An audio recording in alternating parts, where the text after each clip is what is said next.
Bom, boa tarde, pessoal. Então, como foi autorizado, né, a gravação por vocês, eu vou começar aqui a palestra do Agile Trend 2025. E eu vou estar falando um pouco sobre como que foi o evento, o que que rolou lá, né? E o Agile Trends é um dos maiores eventos, né, de agilidade do Brasil. Bom, então passando aqui um pouquinho pela agenda, eu vou falar sobre o formato, né, sobre o evento em si, o formato, o tema. Depois eu vou passar por um workshop que eu participei.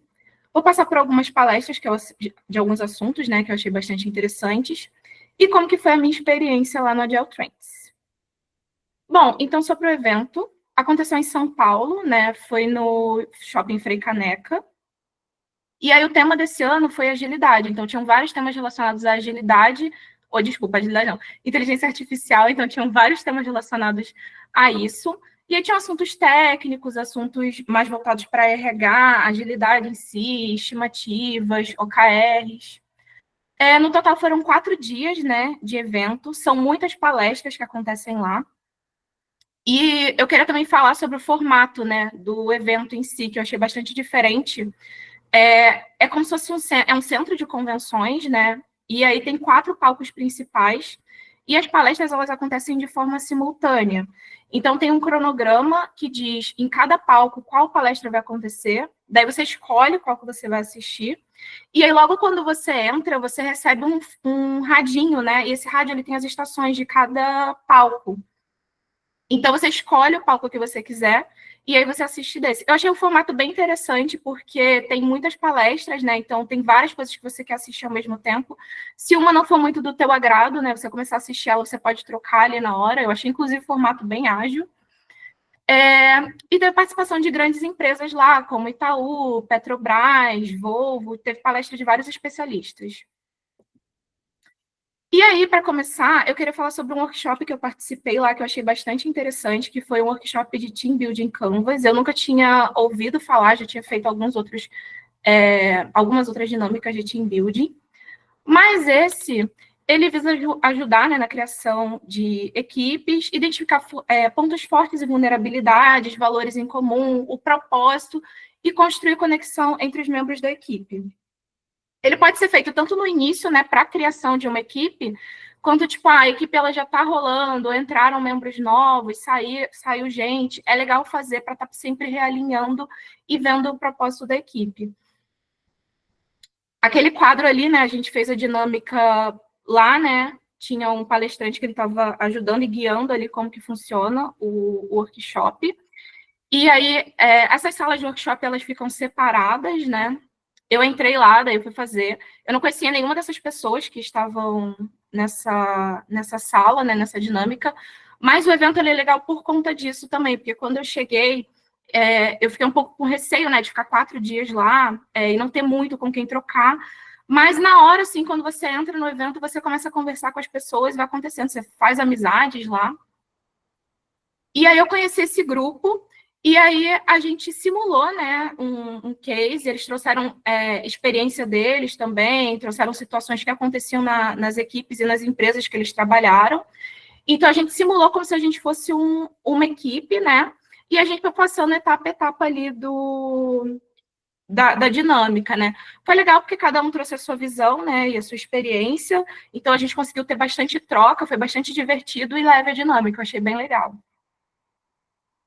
E aí, dos cases, né, eu ia comentar agora sobre os OKRs, né, das palestras de OKR e A, que são casos reais e de inspiração para a gente. A primeira palestra que eu assisti lá e que me chamou muita atenção foi a do case do Itaú, que era maximizando resultados integrando IA e OKRs no Itaú, que era do Ronaldo Menezes. E aí o desafio que eles enfrentavam lá é que eles tinham muita dificuldade de gerar OKRs, eles têm uma estrutura bem parecida com a nossa, de OKR estratégico, operacional, e esses OKRs, eles se interligam, né, por toda a empresa. Só que eles tinham bastante dificuldade porque as pessoas elas focavam muito em escrever um OKR perfeito e pouco no impacto que aquilo ali iria gerar, né? E aí eles tiveram um insight de utilizar a IA para melhorar os OKRs, tanto de escrita quanto até a forma que eles iriam fazer, né? Então, de que forma que eles fizeram isso? Eles pegavam as reuniões que eles tinham de alinhamento E eles utilizavam o Gemini como para transcrever, né, o que acontecia nas reuniões. Então, tipo, fazendo até um paralelo aqui com o Bridge, a gente tem ali as reuniões da BIAGI, onde acontecem várias discussões de problemas, né, que a gente tem na equipe, pontos positivos e tal. E disso a gente gera insumos. Então, é como se a gente utilizasse o Gemini, por exemplo, numa discussão da BIAGI, para pegar pontos que a gente pode trabalhar nos OKRs. E aí, com isso, eles alimentavam uma IA, né? Eles têm um método também deles de escrita de OKRs, e aí essa OKR, essa IA, ela sugeria OKRs para eles. E aí, nessa parte ali da interação colaborativa, né, como a IA ela não é perfeita, ela fazia as sugestões, daí entrava a parte humana, né, de olhar ali e ver se aquela descrição de OKR fazia sentido para o que as equipes estavam buscando. Depois eles seguiam o processo normal, né, do OKR e analisavam para ver se estava fazendo sentido ou não. Mas era um processo assim contínuo, né? Eles sempre estavam alimentando com insights das próprias reuniões para poder aí ficar inteligente, né, e aprender mais. E aí, como resultado, eles começaram a ver que, de fato, estava gerando impacto na empresa, né? As estratégias estavam mais claras entre toda a empresa, ficou mais interligado, e eles tiveram menos problemas de alinhamento estratégico, visto que eles usavam as próprias transcrições, né, coisas que já estavam alinhadas ali nas reuniões, como input para alimentar as IAs. Outro case que eu achei também bastante interessante foi o de OKR da Alelo, né? Ela já trabalhava anteriormente com a questão de diversidade e inclusão, porém eles queriam se aprofundar mais nesse assunto, né? Antes eram iniciativas muito pontuais, eles tinham uma dificuldade também de medir o quanto que realmente, por exemplo, né, pessoas de diversidade LGBT, pessoas negras, essas pessoas estavam realmente inseridas em cargos de liderança, e eles tinham essa dificuldade, né, de medir isso também. E aí, o que eles fizeram? Eles criaram grupos de afinidade para cada tipo, né, de pessoas, como pessoas PCDs, negras, LGBTs, pessoas 60 a mais também. E aí eles discutiam com essas pessoas, um grupo para cada, né? E aí essas pessoas, elas davam ideias de possíveis OKRs que poderiam ser feitos. Eles alimentavam também a IA, e aí esses grupos eram como se fossem pessoas responsáveis por cuidar desses OKRs. Então, eles estruturavam, né, os OKRs, como se fosse assim, por exemplo, teria um grupo de pessoas negras, um grupo só de pessoas PCDs, um grupo de pessoas LGBTQIA+, e aí eles discutiam, né, entre eles ações que seriam interessantes para os OKRs de cada grupo. Daí eles estruturavam, implementavam e depois mediam. E aí, com isso, houve um aumento, né, da representatividade desses cargos, né, de liderança, como eu comentei com vocês, sensação em toda a empresa de pertencimento, porque eram pessoas que estavam em todos os níveis da empresa, né, e a inclusão passou a ser mais debatida na empresa como um todo, inclusive políticas internas e métricas. Tivemos também assuntos polêmicos, que era o No Estimates. Eu nunca tinha ouvido falar desse assunto, né? Antes, na verdade, eu tinha até um pouco de dificuldade com estimativas do tipo PMG, né? Eu ficava, nossa, mas como é que se tira métrica, né? Com PMG, é uma letra e tal, então eu tinha um pouco de dificuldade de entender isso. E aí lá eu escutei sobre o No Estimates, eu achei bastante interessante, eu queria trazer para vocês, é um caso da Isabel Cardoso, que trabalha na empresa DP. E aí o que ela comentou é que antes a equipe dela, ela gastava muito tempo estimando, né? Eles tinham umas reuniões muito longas, assim, se estendiam demais, discutindo sobre estimativas. Eles usavam story points e a equipe acabava ficando desmotivada, cansada de ficar ali muito tempo discutindo sobre isso. E aí ela teve uma ideia, né? Ela foi procurar, né, para ver qual solução que ela poderia adotar, e ela viu que tinha esse movimento do No Estimates, né? E aí ela teve uma ideia de pegar uma tabela no Excel mesmo, pegar as tarefas que eles trabalhavam, e ela viu que eles tinham um padrão, assim, na quebra e na quantidade de dias que aquelas issues ficavam no board. Então, o que ela pensou? de apresentar para a equipe o No Estimates, né? Então, a ideia era que eles parassem de estimar e eles iam passar a medir as issues pelo tempo que as issues entravam e saíam no quadro. Daí, eles pararam de estimar e eles tiveram uma redução no tempo, né, de reuniões, maior foco nas entregas e a melhoria no fluxo de trabalho, além do engajamento da equipe também. Só um ponto de ressalva que ela colocou lá é que essa equipe ela era bastante madura, mas só realmente o problema que eles tinham era que eles demoravam bastante para estimar. Então, talvez seja uma técnica que não faça sentido, por exemplo, quando a gente não consegue quebrar muito bem as issues, né? E a equipe não tem muita maturidade. Daí, um outro assunto que eu também achei bastante interessante, que é mais relacionado a IA no RH, foi relacionado ao modelo DISC, né, que é bastante utilizado no RH para contratação, enfim. E aí, o tema dessa palestra era o DISC está morto, como utilizar machine learning no fit cultural da sua empresa. Aí eu só quis trazer para vocês, né, porque eu acho que talvez nem todo mundo conheça o modelo DISC, mas ele é um modelo que ele visa traçar ali um perfil, né, das pessoas. Tem o D, o I, o S e o C. A gente tem o perfil D ali, que é de dominância, então um perfil mais executor. O I, que é de influência, uma pessoa que é mais comunicadora. De estabilidade, que é mais planejador. E o C de conformidade, que é mais analista. Não significa que uma pessoa ela só vai ter um perfil, ela pode ter os outros perfis, mas geralmente um é mais dominante do que os outros. E as empresas elas usam isso para contratar, reter talentos, né? Porque dependendo de cada tipo ali, de cada perfil, as pessoas elas vão gostar de coisas diferentes, elas vão tender a preferir um trabalho do que outro, né? Tipo uma função do que outra. E aí, o que que acontece, né? O DISC, ele acaba sendo um pouco limitado, porque eu não sei se vocês já participaram, né, de algum processo seletivo ou entrevistas e tal, onde eles fazem perguntas e aí você tem como se fosse umas bolinhas, assim, não é bem um checklist, né? Eu esqueci o nome agora.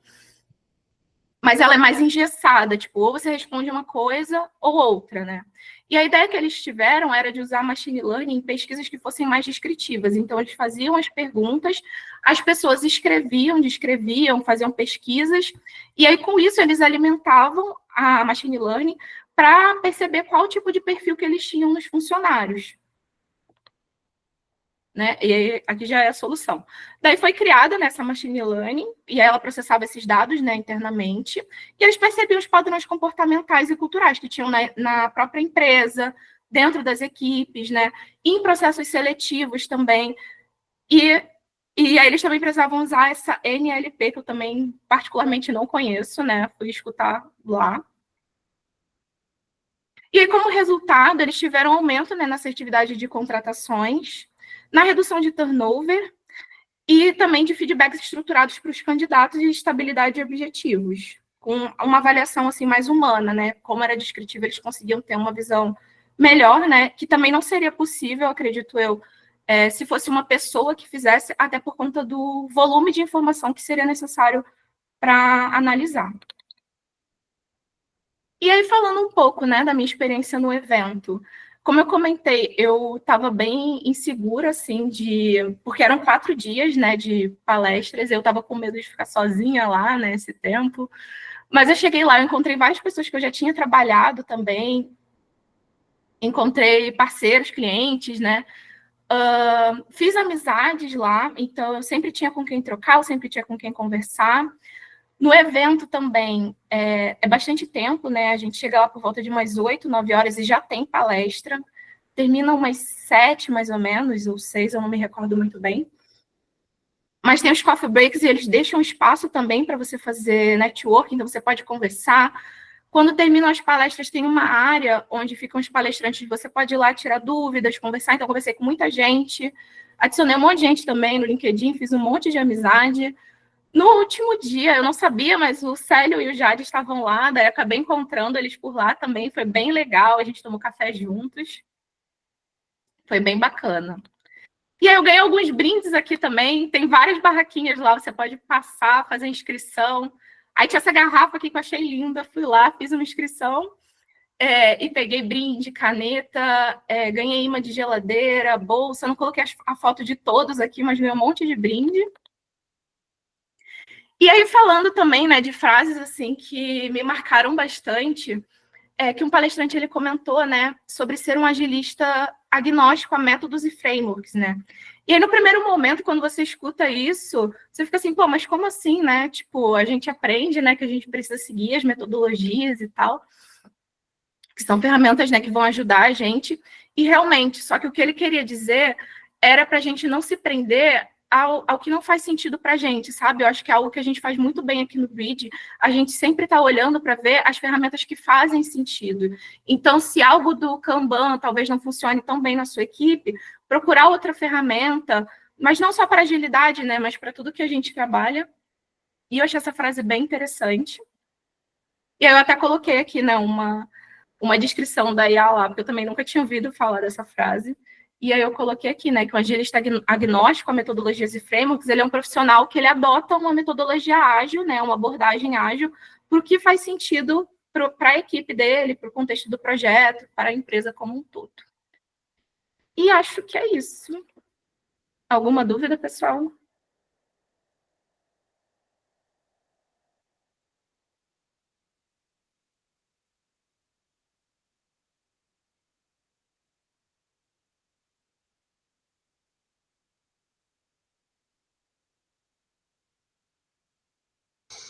Show, pessoal. Vou abrir aqui o espaço de dúvidas, caso mais pessoas tenham dúvidas, sintam-se à vontade também. Estava bem ansiosa por esse compartilhar, inclusive parabéns, Jéssica, aí pelo desafio de estar apresentando para mais pessoas. Sei que era uma vontade tua também, então legal esse novo desafio. Não só ir no evento, mas fazer toda essa síntese aí para trazer para o pessoal. Então, parabéns aí pela apresentação.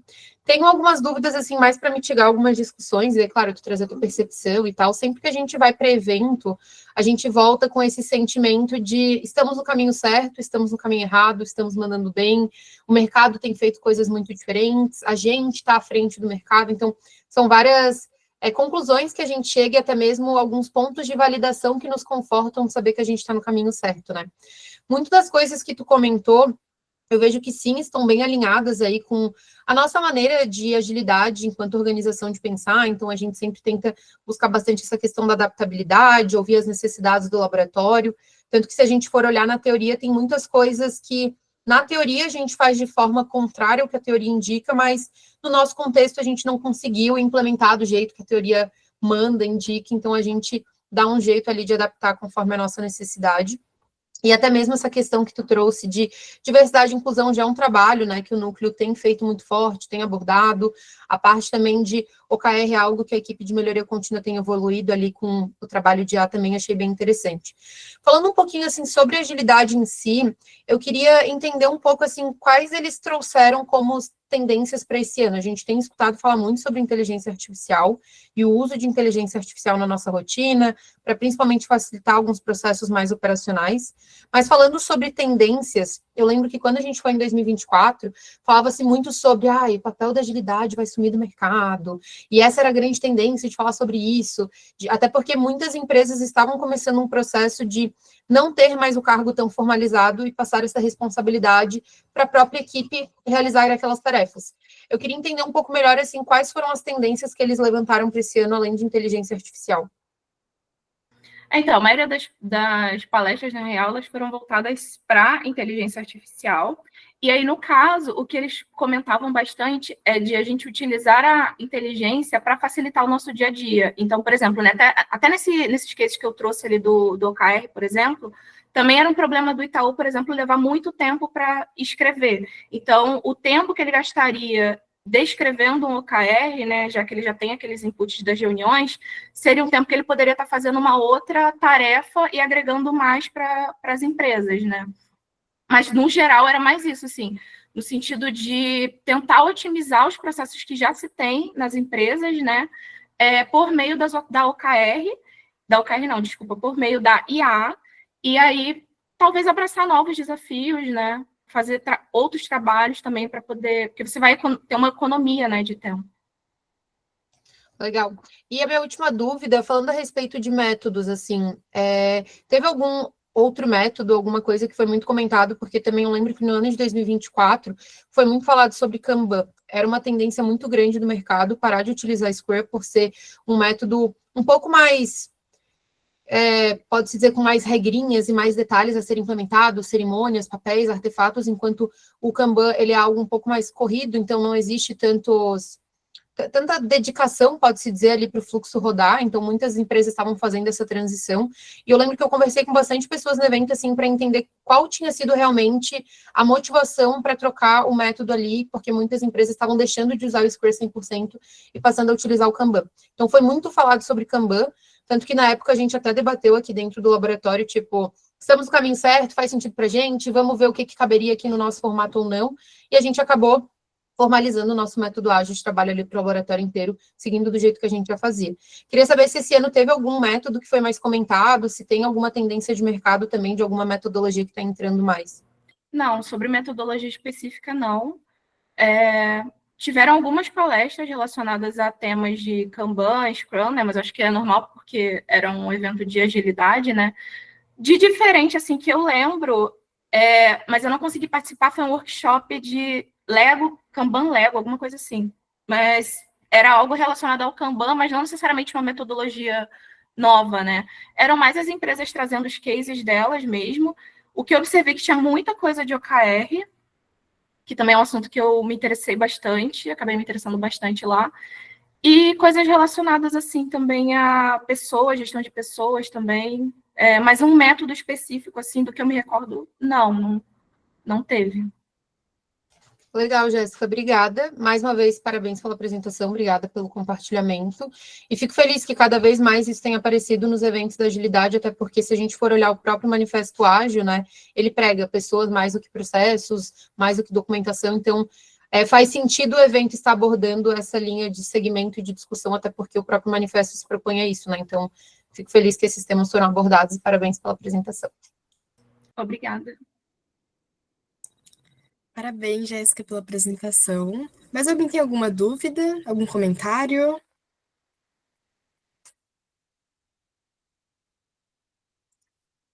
Se não, então, bom final de semana, gente. Encerramos por aqui. Obrigada, pessoal. Se alguém precisar de qualquer coisa, tiver alguma dúvida, pode me chamar ali no chat também, tá bom? Obrigadão, boa tarde e bom trabalho para todo mundo.